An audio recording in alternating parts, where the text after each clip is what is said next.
สบ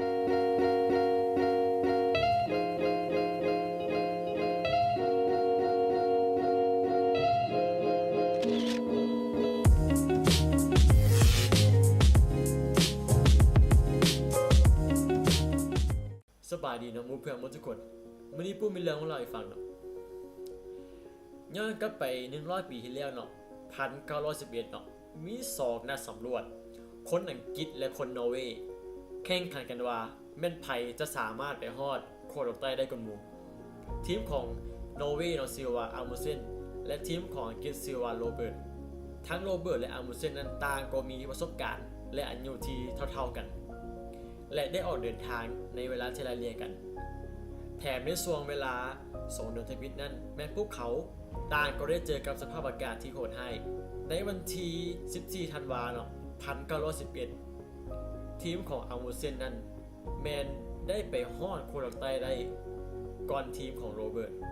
ผ่านไปอีก35 มื้อเนาะกว่าทีมของโรเบิร์ตนั้นจะไปฮอดพวกเขามันได้เห็นภาพอันปวดตาปวดใจก็คือได้เห็นธงชาติของนอร์เวย์นั้นไม่ได้ถิกปักมาที่หินห้อยแล้วและคณะของอัลมูเซนเนาะไม่ได้เดินทางกลับมาที่เบสแกลและได้ประกาศให้โลกครับผู้ถึงความสำเร็จของตนในวันที่25 เดือน 1 1912ได้เป็นที่น่าเสียดายเนาะทีมของโรเบิร์ตนั้นบ่มีผู้ใดลงเรือหรือว่ามีชีวิตกลับคืนมาทั้งหมดแม้นได้เสียชีวิตในระหว่างการเดินทางเนื่องจากว่าสภาพอากาศอันโหดร้ายแล้วมีอย่างคือความแตกต่างระหว่างทีมของโรเบิร์ตและทีมของอาร์มูเซนครับจากการจดบันทึกเนาะของทั้ง2ทีมมีสิ่งหนึ่งเนาะที่มันมีความสำคัญหลายต่อการเดินทางในครั้งนี้ก็คือทีมของอาร์มูเซนเนาะที่ประสบความสำเร็จไปฮอดโคโลใต้ได้ก่อนหมู่แม้จะใช้ระยะการเดินทางต่อมื้อบ่ให้เกิน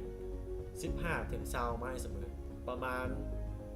25-32 กิโลเมตรถ้าหากเราเจออากาศดีๆท้องฟ้าแจ่มใสเนาะอาร์มูเซนสามารถที่จะไป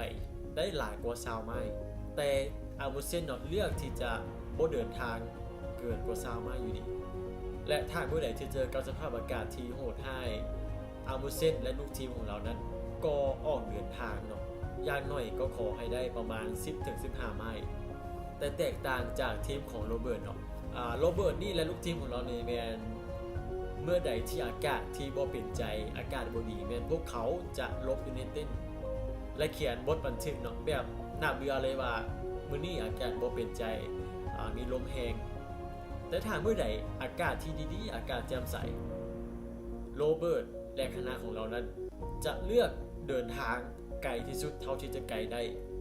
ประมาณ40 ไมล์ต่อมื้อหรือว่า50 ไมล์ต่อมื้อเพื่อสดเสยเนาะในมื้อที่เราบ่ได้ออกเดินทางและนี่ก็คือกฎ20 ไมล์เนาะที่ปุ้มอยากที่จะมาแบ่งปันในมื้อนี้คนเฮาก็เช่นเดียวกันเนาะถ้าอยากที่จะประสบความสำเร็จในด้านใดด้านหนึ่งเนาะบ่แม่นว่าเฮาจะท่าให้ทุกสิ่งทุกอย่างพร้อมก่อนแล้วค่อยเป็นลงมือเฮ็ดหรือว่าท่าให้สภาพอากาศเป็นใจท่าให้อารมณ์ของเฮาดีเนาะมีแรงบันดาลใจแล้วค่อยลงมือเฮ็ดสิ่งนั้นมันจะบ่เกิดความสำเร็จมันจะบ่เกิดเพราะว่าทุกคนสำเร็จเนาะหรือว่าคนที่เขาประสบความสำเร็จนั้นแม้พวกเขาเลือกที่จะเฮ็ดมันทุกมื้อเฮ็ดมันสม่ำเสมอถึงเวลามื้อนั้นจะเจอกับสภาพอากาศที่บ่ดีอารมณ์หงุดหงิดแต่อย่างน้อยนะพวกเขาก็ได้ลงมือเฮ็ดฉะนั้นเนาะปุ้มอยากที่จะมาแบ่งปันว่าอย่าท่าให้ตัวเองพร้อมทุกอย่างแล้วจึงลงมือเฮ็ดเนาะเพราะในโลกนี้นะบ่มีผู้ใดดอกสมบูรณ์แบบเฮ็ดไปก่อนเนาะเฮ็ดมันไปเรื่อยๆเฮ็ดมันสม่ำเสมอและมีเป้าหมายที่ชัดเจนและนั่นแหละมันจะเป็นจากจุดที่น้อยๆนี่แหละมันจะกลายเป็นสิ่งที่ยิ่งใหญ่ของเฮาในอีกบ่ดน